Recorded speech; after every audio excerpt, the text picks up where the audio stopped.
Go. Okay, recording in progress.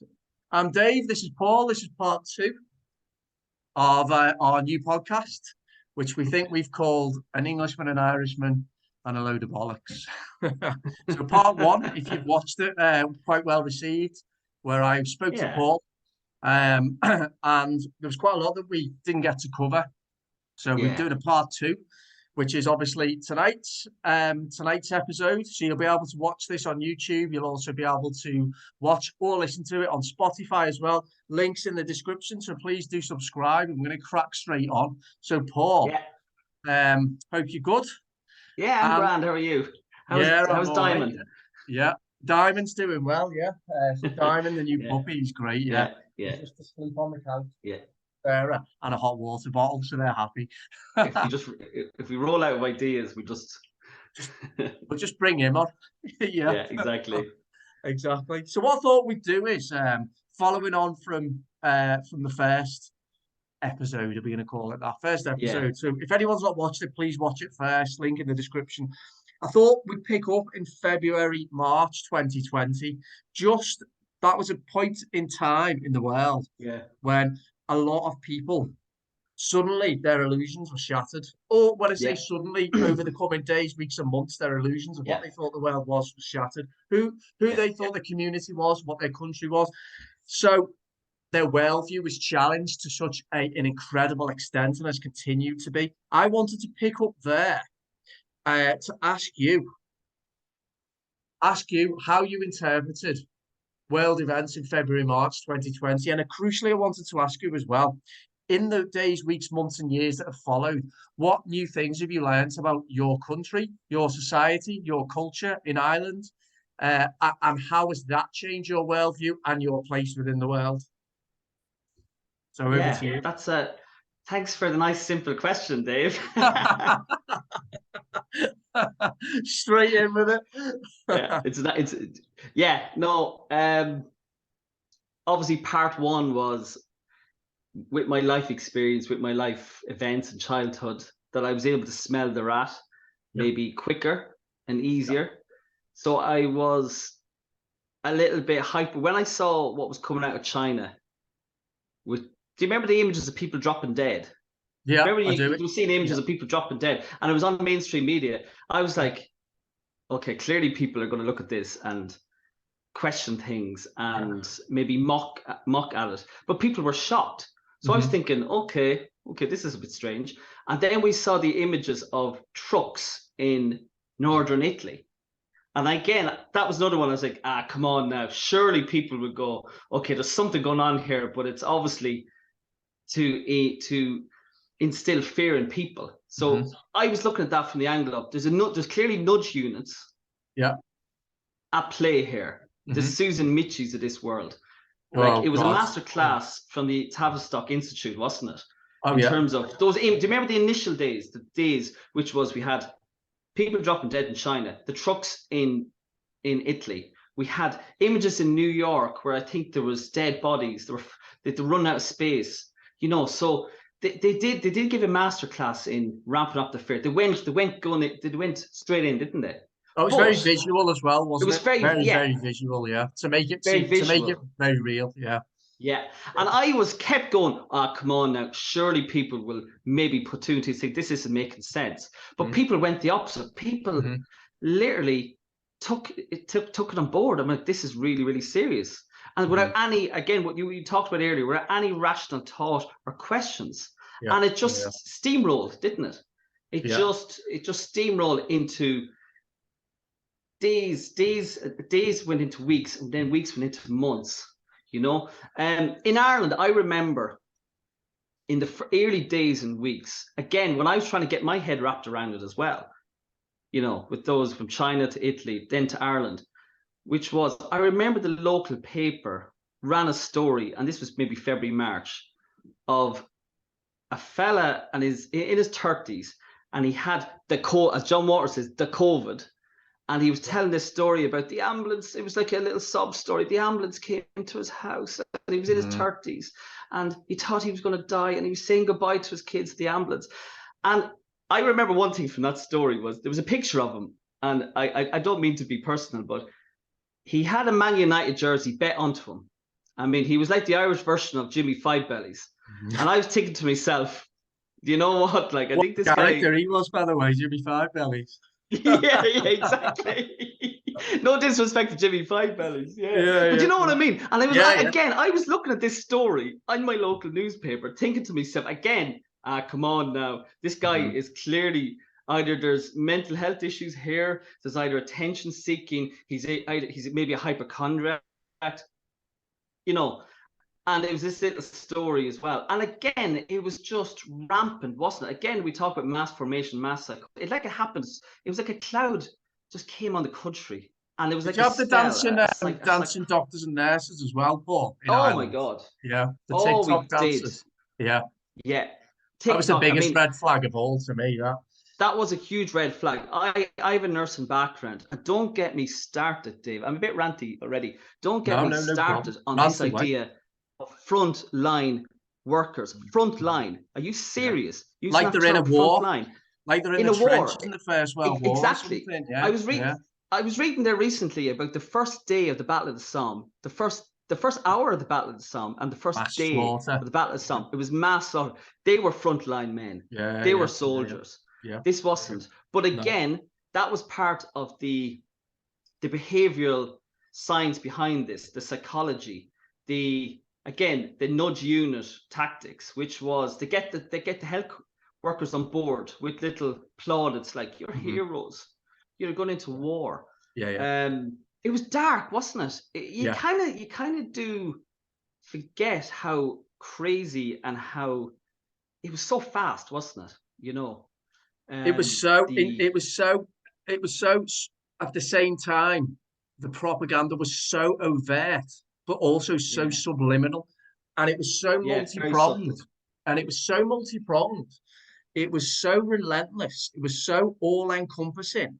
I remember, for me, I got lulled into the psychosis probably only for a matter of days, actually, and then I quickly extricated myself. I remember thinking, and I know we've all said this, some still can't see it, but back then, how can they not see it? Yeah, that's it. Where's the logic gone? Yeah. Where's the morality gone? You know, where is the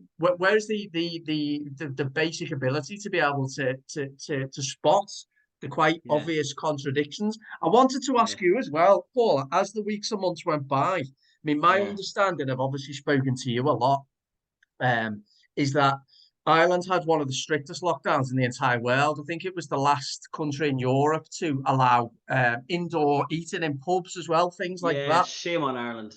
And of course, you had the jab.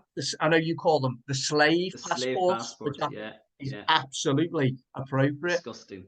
And the difference that I think one main difference between my country, England, and Ireland was I noticed there was a big resistance that started slowly and gathered massive momentum in England. It's almost like the people fought to stop jab passports. Now, my sense in Ireland was that the public at large generally was all too willing just to go along with literally whatever they were told to do, regardless of the consequences. So I just wanted to ask you, A, is that right, what I've said there? Is that fair? Yeah.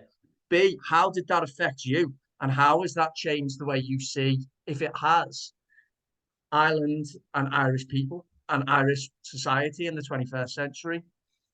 I think because we went so gung-ho from day one. I mean, I look back now, I think in the early days of COVID, Trump was questioning the WHO and their links with China and how China was handling the initial days of COVID. And what did Ireland do? We donated money to the WHO, basically 2 fingers to Trump. So from early days, we were straight in. We were part of, we were going to go with the agenda. Whatever the agenda was going to be with COVID, we were going to be the puppets, the muppets, the best boys of the class, because that's what Paddy does, that's what Mary does. We will always be the best boys of the class. Likewise, when it comes to the EU, you know, what taxes, what do we have to pay? Oh, we'll pay it, don't worry. What referendums do we have to vote for? We'll vote for the right referendum, whatever the EU tells us. So we have form when it comes to these things. I think I told you about the Nice Treaty, the Lisbon Treaty. Yeah. We voted no. Put a bit of pressure on us, we voted yes. So with COVID, it was no surprise. I was not surprised by the Irish mindset of, I think I said to you before, the fighting Irish mindset. No, we were the frightened Irish. We were the compliant Irish. It was so predictable how we reacted. But also, as an Irishman, it was also saddening to see a country that had a strong essence of culture and nationalism in our past, and we've had the most wonderful patriots through our history. I could name so many wonderful men and women. And then when you look around your country and you just want to scream and shout at your fellow Irishmen and women to go, what has happened to you? Why, such a fall from grace? And the cowardice, and it's still there. It's still there. I know I find it hard, and again, I can't be too, I think I talked about the importance of not ruminating, but you mentioned things like the slave passport there, the mask, we weren't allowed to enter certain premises, the mask, going into a shop or a restaurant or a supermarket without wearing a mask, you're going to be chased around and treated like a dog for not wearing it. I'll never forget that. It is hard to move on. So there is a sense with Ireland, it's a love-hate at the moment, because there's great people out there, who resisted the tyranny, and it's wonderful. I've met a lot of good people through that. But it's still unfinished, because I know I'll talk later about maybe some letters I wrote and articles I wrote to the local newspaper, the Light paper, and I think Dave Cullen did a video recently, is we should never forgive them, and we should never forget what they've done. I watched that today, actually, and it's absolutely right. And there's a couple of things that spring to mind, because I think you're touching on the decline of Irish public life. I mean, I see it in my own country. I think probably it's happening in every alleged liberal West free society. We do not live in a very enlightened times at the moment. But I think it's also important to say that, because obviously I'm from England. I love my country. What I love about England is I love the quirkiness. I love the countryside. I love the customs. I love the pubs. I love how genuinely tolerant and accepting it is.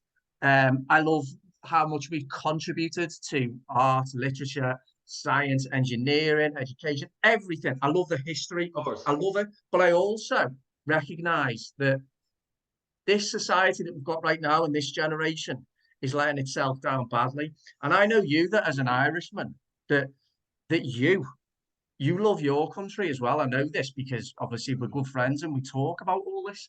And you mentioned there the love-hate relationship. And it's difficult, isn't it, when you realise what's gone before us, and maybe you see, do you see yourself as a relic of an age gone by that maybe is never coming back, or do you see yourself as a harbinger of a new age? Because certainly in Ireland, I said at the previous question, I think that obviously the populations are a lot lower than it is over here, but it seems like the percentage of people resisting was a lot lower in your country than it was in my country. I had quite a lot of people around me. By the time 6 months into it had come along, say autumn 2020, I had a lot of people around me. I don't know whether that was the case for you. So, and I don't know what that says about the mindset in the two countries. So how do you see, and maybe you can bring in the letter writing here as well. How do you see yourself at the moment fitting into the age in which we're in? Do you see yourself as belonging to an age gone by? And how comfortable are you with the idea that, probably people like you are the leaders for like the new dawn, if it's going to come? It was like first of all, just I'll answer your question there in a second, but just going back to your initial question about kind of summing up the last 2 years, it's so hard to put into words, isn't it? Yeah. Even now, I find it so hard to put into words what has happened in the last 2 years and the feelings I've felt, because I've never felt the way I've felt before, what's happened in the last 2 years. And it really is hard to put into words. Regarding how I feel about my country, a bit like what I was saying in the first podcast, is I had a wonderful childhood, a very happy childhood, and it was kind of a classic Irish childhood underpinned by a nice dose of Catholicism. So, and it didn't do me any harm. Yeah. It didn't. And then I look at my grandparents, and they talked about their parents, and there was patterns and nothing, and each childhood, each generation was doing more or less the same thing and had the same values and morals. So I think to myself, well, you kind of carried it along, don't you? What and you were the values modernize, and and you have to. morals? What were they? Sorry. What were the values and morals, Paul? Hard work, honesty, rearing families, family orientated, faith, no pretense, not getting above your ship, just good old kind of Irish hardworking traditions, which we should never, lose. Some patriotism there as well, then. Patriotism, 100% patriotism. Yeah. As I said, I kind of grew up in a household where Wolfe Tone would have been mentioned, Robert Emmet would have been mentioned. My father loved especially 1798, the Fenians, the IRB, the old IRA, Collins, and even into modern history as well. But where are the heroes now? It's like that song, the Stranglers song, no more heroes anymore. No more heroes anymore. Yeah. Great song, actually. It's a tune, yeah, it is, yeah. He got a nice pick, yeah. And there isn't, is there? You do look around in Ireland and we are short of heroes. I don't know where they went. It's a shame, yeah. So where did you you mentioned, and I think you're gonna touch on this now about you were writing, weren't you? Did you start writing, or had you always done some writing? Were you compelled through how you felt emotionally to write when all this started, or who did you write to, and what did you write about? It sounds really pretentious. People say I've always been a writer. Yeah, so it's very pretentious, isn't it? Because you've written a book. So you're a writer. You're a writer because you've written the book. You have the book now. I've only sold 20 odd copies of it. Hey, don't knock it. Don't knock it. You'll get there. No, look. I've always enjoyed writing. In school I loved English and I loved history, and my father loved writing. My father always had a little notebook in his pocket and be just jotting down stuff, and ideas would pop into his head. And I've kind of done that as well. And I think as a psychiatric nurse as well, I've always had that habit of little notebook in my pocket, and I'd be just jotting down stuff. And even as a child, I had pen pals. I remember I had a lovely Italian pen pal from Turin. I think he supported Juventus, and I used to write to him, and that was good. That was good practice and good habits. And then Lisa's gonna cringe at this. When I first started going out with Lisa, I used to write love letters. she's gonna cringe at that, but she will smile. Old romantic, eh? Look, Chancellor. But who I used to write to then was, we are lucky in Westmeath that there's two local newspapers in the Mullingar area. So there's a Westmeath Examiner, I wouldn't go near them. They're Dennis O'Brien affiliated, but there's a local independent newspaper called the Westmeath Topic. And to be fair to them, they're very fair, and they're open to other opinions. And their editor, Dick Hogan, is quite a good editor. And to be fair, his editorials during COVID were, he was asking questions. So before that, I was always writing letters to them, and it'd be about maybe the green agenda, government overreach, maybe abortion, things like that. And to be fair to him, he was always publishing them. Okay. So I was like, fair play. So I was building up a nice little portfolio. So when COVID came along, so again, February, March 2020, I remember saying to my father that I just feel, now I could get slack for it. I remember saying to my father at the time, I could get slack for this because everyone was all, oh, COVID, oh, the big bad wolf. When I was kind of going, it's the flu, unless it's a sexed up flu. I remember thinking to his father, I want to write a letter. This was March 2020 to the topic, because I just think this is history in the moment now. I want to just write something for nearly future reference. Yeah, of course. And also a letter to put it out there. And I always put my name, full name, and the locality where I'm from, always in my letters. I never hide. And I was thinking to myself, I want to put something out there to to nearly let people know that you're not alone. And I know it sounds corny, that if I'm feeling and thinking like this, surely there's someone in my locality. Someone else, yeah. And they'll see a letter in the topic. And fully enough, when the letters were edited or letters were put out that week, it was all about, all the letters were like, oh my God, how bad COVID was. And then there was my little letter in the corner, which was a completely different viewpoint, which was, things don't make sense. There's a lot of unanswered questions. Question everything. Don't take everything with a pinch of salt. That was kind of the theme of the letter. And I think I ended it with, curiosity has its own reasons for existing. And again, I was just hoping that someone would kind of go, oh, there's a fella out there in Collinstown that, you know, he's thinking the way I'm thinking, so they might feel relief. And then since then, the weeks and months after that, Dave, I just was pumping letters out about, I did one about the relevance of the Milgram experiment, which is a fascinating experiment, and it's very relevant to the last 2 years, the Milgram experiment. Yeah. I wrote one about Maria Montessori and about children and masks, and parents need to be protecting their kids more than ever. But it seems parents have done the opposite. They've just let their kids go wild wearing masks and things like that. So I was just pumping out the letters here and there. I did write a letter, and I might read it if that's okay. Go for it. Go for it. Do you know what? It was more, I wrote it in April 2021. And it was a year anniversary of my first letter. Okay. And the idea of writing this letter was for two reasons, which was, again, future reference, to tell my children, to remind my children, and to tell my children how bad it really was. And we should never forget how bad it was and how we were treated. And more importantly, never forget what the scumbag politicians instructed society to do.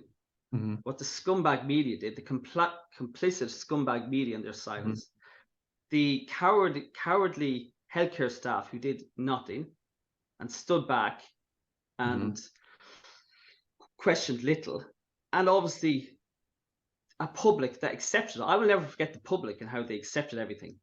Yeah, I will never forget that, and it's hard. Yeah. So I'll quickly read it if that's okay. Read it, absolutely, go for it. So it was. Interestingly enough, it was 1st of April 2021, so that's quite apt. So I titled it, you can't kill an idea, but ideas can kill you. So dear editor, Nietzsche said, insanity is something rare in individuals, but in groups, parties, peoples and ages is the rule. Under a tyrannical regime, people aren't allowed businesses, property, instead are provided a universal income. The individual has no free speech. They are told what to think. All communication and media are censored and controlled. Police run amok against their oath under the strict instruction of the state, and detention centres are open. Nepotism is rife. There is no freedom of movement. The oppressor frustrates all actions not consistent with compliance and restricts movements of anyone non-compliant. Degradation, such as demeaning punishments for non-compliance, is commonplace. There is no healthy social interaction. People are often forced and coerced into isolation, which deprives them of available social supports and leads to intense concern for self. There is no freedom from external control. Due to the intensity of the propaganda and fear, sleep deprivation is present. Induced debilitation and exhaustion leads to weakened mental, physical, and cognitive ability. There is no ownership of one's own life. No sovereignty, individualism, worship, autonomy, along with creativity and entrepreneurship is quenched. The regime mocks the futility of resistance, protests, and non-compliance. Dissenters are ridiculed and silenced. The masters firmly hold complete control over one's fate and future. There is no fun and joy. Children are downbeat and hopeless about the future. Even the dead are treated inhumanely. Constant threats and fear-mongering by authority figures cultivates in rampant anxiety, fear, and despair. Treachery and cowardice to appease authority is accepted and encouraged. Insults and taunts are frequent, as well as a denial of privacy. The cult of different, inverted commas, trusted charismatic personalities is the regime's method of drumming up loyalty and a surefire way to control the masses' perceptions. Occasional indulgences provide positive motivation for compliance. The persecutor makes things tantalizing with empty promises and false hopes. Its leaders tell the public big lies, causing them to doubt the truth and to believe fictions that support the leadership's goals. Enforcing trivial and demoralizing demands over a significant period results with the masses developing habits of compliance without any fight back or questioning. The individual is reduced to animal-like behaviors. The population appears soulless, characterless, and downtrodden in their demeanor. Everyone has no choice but be subservient slaves to the dictatorial government. Does this sound familiar? No, it is not North Korea or China, but Ireland 2021. Wow. And Paul, I've read some of your writing. I've never had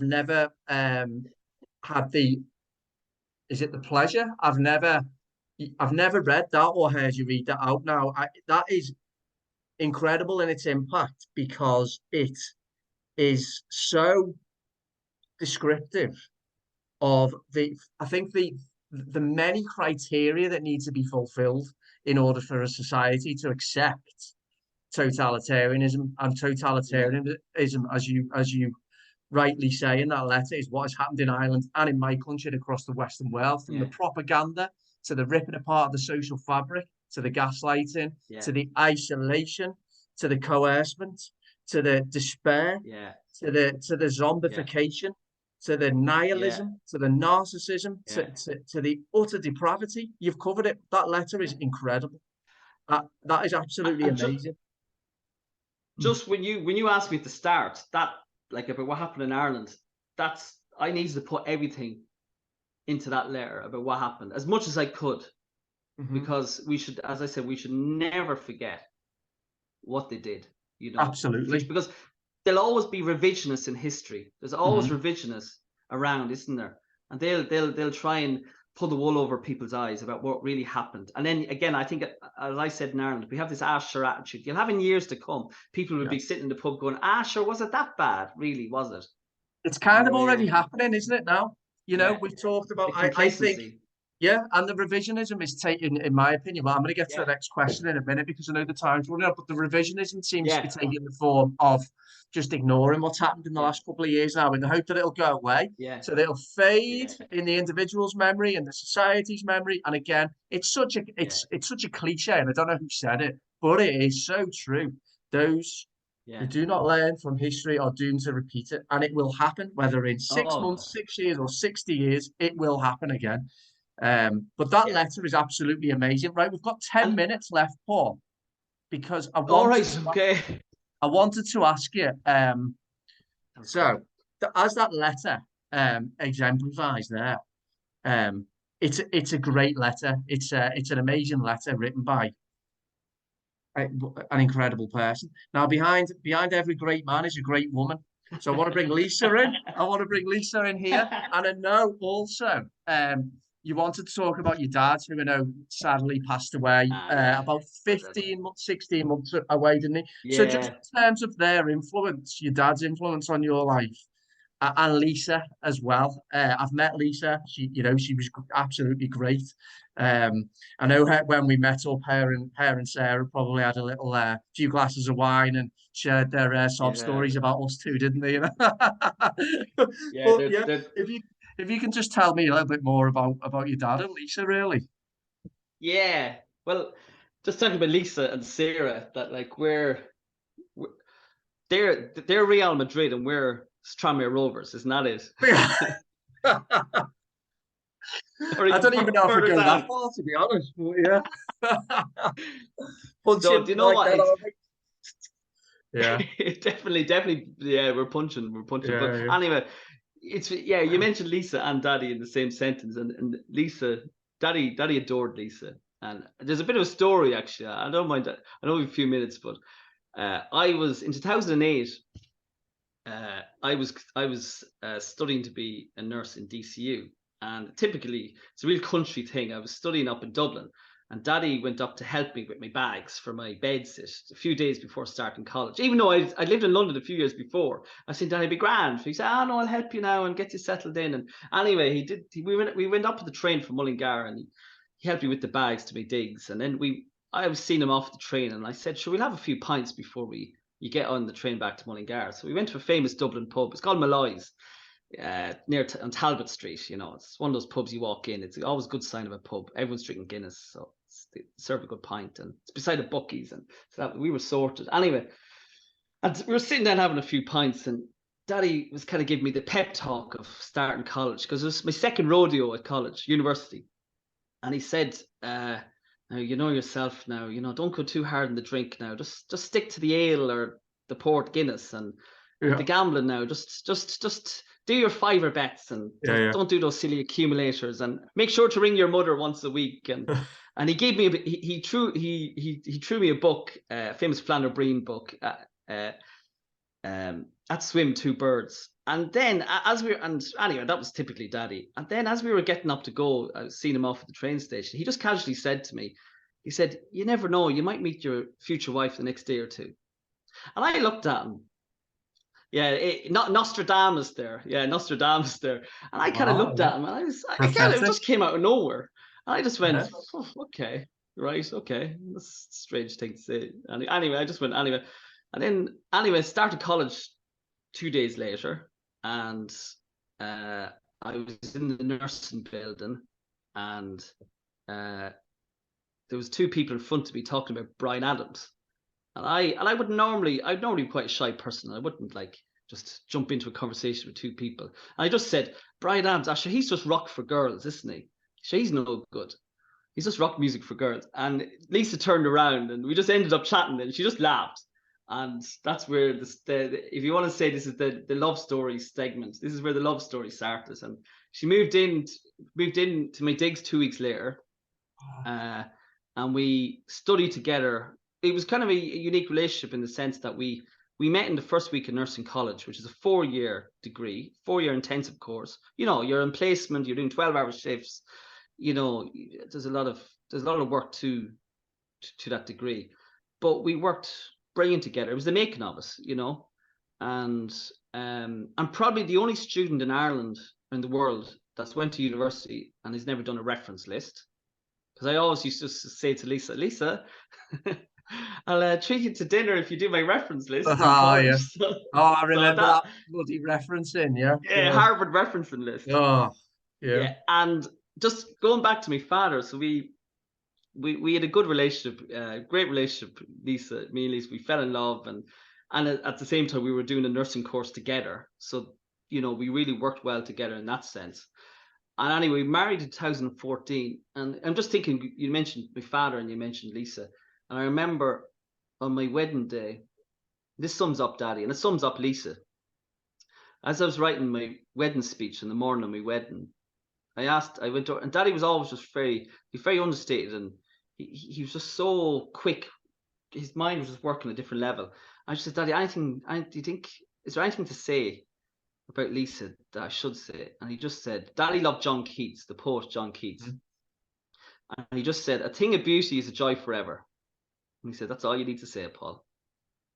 A thing of beauty is a joy forever." So it was just so poetic, so simple, perfect. but so meaningful and so inspirational and so inspirational, representative of the person. Wow. It was a brilliant description of Lisa, and it was very reflective on kind of my father's character and who he was as a person as well. He loved John Keats, and I remember being in Rome at my sister's wedding. She got married in Rome, and what made my father's holiday was seeing John Keats' grave in Rome. It was a beautiful moment to see him. I remember bringing him to see John Keats' grave, and Daddy took a little pocket book of John Keats' poems, and he was there reading his poems at his grave, and it was just very symbolic. Daddy. Very symbolic, and I was quietly looking at him do it. He wasn't doing it for any kind of show, but Lisa's great, happily married, and we've got 4 wonderful kids, and that's made a huge difference in the last 2 years as well. Peace of mind. And a solid kind of home life definitely makes a difference. Yeah. Brilliant, Paul. And so we got 3 minutes left. So maybe I thought what I would probably just to finish off on then. First of all, it's been fascinating talking, and I'm confidently going to predict this episode's going to do well because I think the stories that you've told are just fascinating and very interesting. So, but going forward with this podcast, what is it then that you want to? We've got two and a half minutes left. What is it that you personally want to achieve? you know, what is it that you want us as a team of two to do to bring some value, I guess, to people, to the world. Yeah, I think we just thought, I think it's important to just have those human stories. I mean, it'd be great if you just have guests that maybe don't get a platform and we don't hear their story. And if they have, you know, if they have an interesting story and they're willing to come on and be open and share their unique story, I think that would be great, because I want something different as well. I think I said it before, I don't want it to become too COVID centric, you know, where we're kind of, we're pigeonholing ourselves, you know, we're going into Yeah. where we're slotting into a certain kind of niche market. Yeah. I just wanted to be, and I actually, in fact, I would love to talk to people who have different views from me.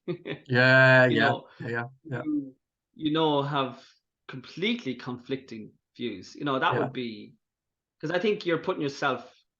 I think a lot of people online, especially in the alternative scene, they're in the safe zone at times. There's a lot of kind of patting each other in the back, and Yeah. it's a back, and we do it ourselves. I mean, we're probably contradicting ourselves here because there's a lot of back and forth. We both agree with each other a lot, but it would be Yeah. Yeah. interesting to hear people who have different viewpoints, and maybe had a different take on maybe their experience of COVID was maybe different to ours. Yeah. So, and it's, yeah, that's how about yourself?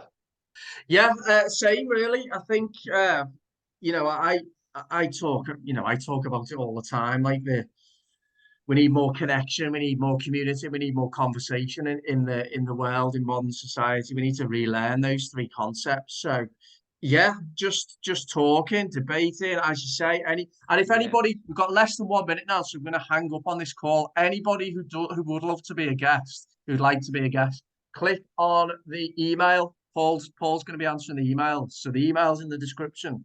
Click on that. Send us an email and tell us why you'd like to be interviewed. And it's not counting down in seconds now. It's just saying less than 1 minute. Oh, yeah. So maybe I'll say, Paul, that was amazing. Thanks very much. And Thanks. Yeah. we'll be And back for anyone soon where else you're going to getting, interview me, aren't you? yeah, I'm in the psychiatrist chair. I'm Anthony Clare for the day. Oh, God, I must get ready. Did you see Michael Parkinson? Actually, he looks very frail looking lately. Oh, yeah. All right, then. Well, I'll hang up.